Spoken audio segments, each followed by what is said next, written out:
Hello, सबको good evening, नमस्ते, राधे राधे, जय श्री कृष्ण। मैं रेनू, मेरे चैनल पर आपका स्वागत है। आज मैं लाई हूँ आपके लिए संविधान। पहले तो मैं सबको बता दूँ कि आज मैं हिस्ट्री की क्लास नहीं करा रही हूँ, मेरी सिविक्स की क्लास है। संविधान, भारतीय संविधान जो है बाबा साहब के बारे में आपको मैं परिचय दूँगी। इसमें आज मैं कुछ ही टॉपिक कंप्लीट हो पाएंगे और मैं नेक्स्ट पार्ट कराऊँगी।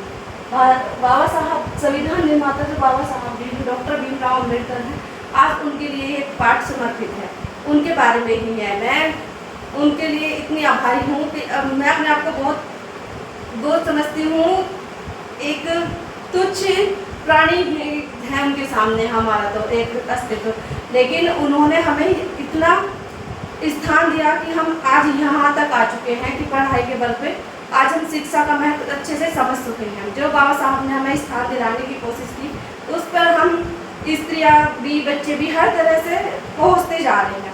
संविधान में जो शिक्षा का महत्व बच्चों के लिए, हर चीज़ के लिए बताया गया है बाबा साहब के लिए, उसके लिए मैं बहुत आभारी हूँ।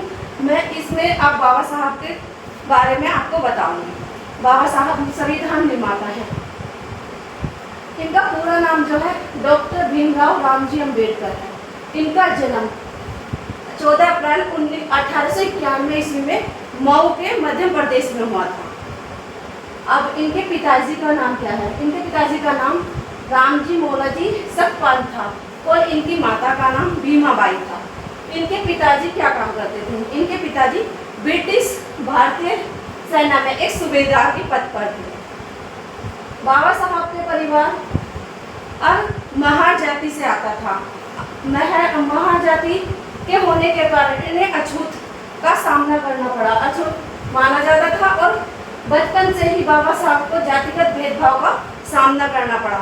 इसी भेदभाव की वजह से इनके अंदर एक अजीब अंदरूनी शक्ति पैदा हुई, जिससे इनके मन में पहले ही विचार उत्पन्न हो गए थे कि मैं जब बड़ा होऊंगा तो मैं अपने लिए एक नई बुक लिखूंगा, जो भी मैं बुक में लिख दूंगा वो एक अटल होगा।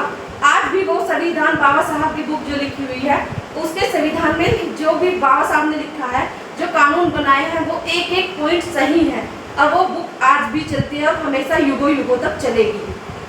बाबा साहब ने जो ये भेदभाव का सामना किया था, स्कूल में भी इन्हें पढ़ाई में बहुत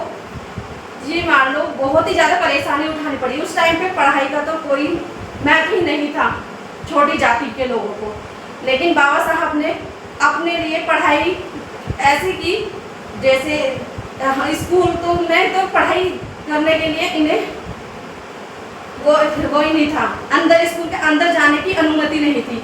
ये इनकी पढ़ाई कहाँ होती थी?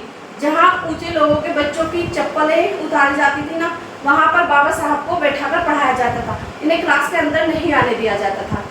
एक दिन बाबा साहब को क्लास के अंदर आने भी दिया गया बोर्ड पे मैथ का सवाल करने के लिए, तो सब जो ऊंची जाति के बच्चे थे, उन्होंने सबने इतना हंगामा किया कि उन्हें वहाँ से हटना ही पड़ा। सर, जो हमारे आचार्य थे उस टाइम, जो सर को पढ़ाते थे बाबा साहब को, उन्हें उनके सामने झुकना पड़ा और क्लास से बाबा साहब को बाहर ही उन्हें निकालना पड़ा। तो बाबा साहब ने इतनी बुरी तरह से छुआछूत भेदभाव का सामना किया नीची जाति होने के कारण। तो बाबा साहब ने जो संविधान में एक कानून बनाया है ना, वो आज हमारे लिए एक शान है। बाबा साहब की शिक्षा, हाँ, भेदभाव से मुझे याद आया, इन्होंने स्कूल में पानी पीने तक की भी अनुमति नहीं थी। एक दिन इन्होंने गलती से पानी पी लिया, तो उस पानी पीने की वजह से इन्हें दंड मिला। अब आते हैं इनकी शिक्षा।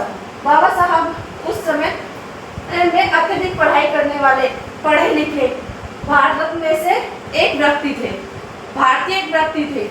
इन्होंने BA बॉम्बे यूनिवर्सिटी से किया था, MA PhD Columbia University America से किया था, DSc London School of Economics और बैरिस्टर एट लॉ ये लंदन से किया था। ये कानून मंत्री भी थे। बाबा साहब ने शिक्षा के लिए कहा था, शिक्षित बनो, संगठित रहो और संघर्ष करो। इसका मतलब ये है कि हमें शिक्षा के लिए बढ़ना है, शिक्षित रहना है, संगठित रहो, एक साथ होकर एकजुट रहना है, संघर्ष, मेहनत करते रहो। अब ये हमारे बाबा साहब ने जो कहा था, ये तो इनका नारा था। अब ये इन्होंने जो पार्टी बनाई थी वो कौन सी थी? इन्होंने शेड्यूल कास्ट कॉन्ग्रेसन पार्टी बनाई, लेबर पार्टी बनाई और भारतीय रिपब्लिक पार्टी भी बनाई थी उन्होंने। अब है इनके पुरस्कार। भारत रत्न, भारत रत्न जो मिला इन्हें मरने के बाद सम्मानित किया गया है, इनके जीते जी नहीं मिला, मरने के उपरांत ही इन्हें भारत सम्मान दिया गया था। बोधिसत्व और ये इनका द ग्रेट इंडिया, ये इनके वो है पुरस्कार है। अब इनके योगदान पाते हैं। भारतीय संविधान के निर्माता ड्राफ्टिंग कमेटी के चेयरमैन थे। ये जो इन लोगों की कमेटी हुई थी उसके ये चेयरमैन बनाए गए थे। दलितों और पिछड़ों के अधिकारों के लिए आंदोलन किए गए। इन्होंने सत्याग्रह आंदोलन किया और इन्होंने मंदिरों में जो प्रवेश, छोटे जाति के लोगों को मंदिरों में जाने की अनुमति नहीं थी। वे जहाँ से निकलते थे उनके पीछे झाड़ बांध दिए जाते थे या फिर उन्हें चप्पल वगैरह पहनने की भी अनुमति नहीं थी, अच्छे कपड़े नहीं पहन सकते थे। और इनके जहाँ से ये निकलते थे उधर से अगर कोई ऊंची जाति का निकल जाता था तो उसे अपने आप को शुद्ध करना पड़ता था। वे अपने आप को 2-3 बार नहा के अपने आप को गंगा जल से शुद्ध किया करते थे। ये देखो कितनी हीन भावना थी उन लोगों के अंदर। बाबा साहब ने महिलाओं को अधिकार के लिए संघर्ष किया। बाबा साहब ने हिंदू कोड बिल, ये जो हिंदू कोड बिल है इसे बाबा साहब ने बनाया। बाबा साहब ने महिलाओं को इसमें अधिकार दिए हैं। इनके जो अधिकार है इन्हें मैं कल कराऊंगी। वैसे तो मैं आपको ऐसे भी बता सकती थी, लेकिन आपको एक पॉइंट आपके पास रहना चाहिए। ये इसलिए बहुत ही महत्वपूर्ण पॉइंट है, इनको मैं आपको लिख कर ही दूंगी, इससे आपको अच्छे से समझ में भी आएगा कौन सा पॉइंट क्या था। बाबा साहब ने तलाक का अधिकार महिला को दिया,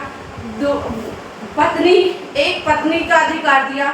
जैसे पहले जो ब्रिटिश सरकार के लोग हुआ करते थे, जो लड़की उन्हें सुंदर लगती थी, चाहे वो नीच जाती थी कि ये थी या कैसी भी थी, वे लड़कियों को उठाकर ले जाते थे और क्या काम करते थे, उनका साथ बदतमीजी की और उन्हें छोड़ दिया। और वैसे तो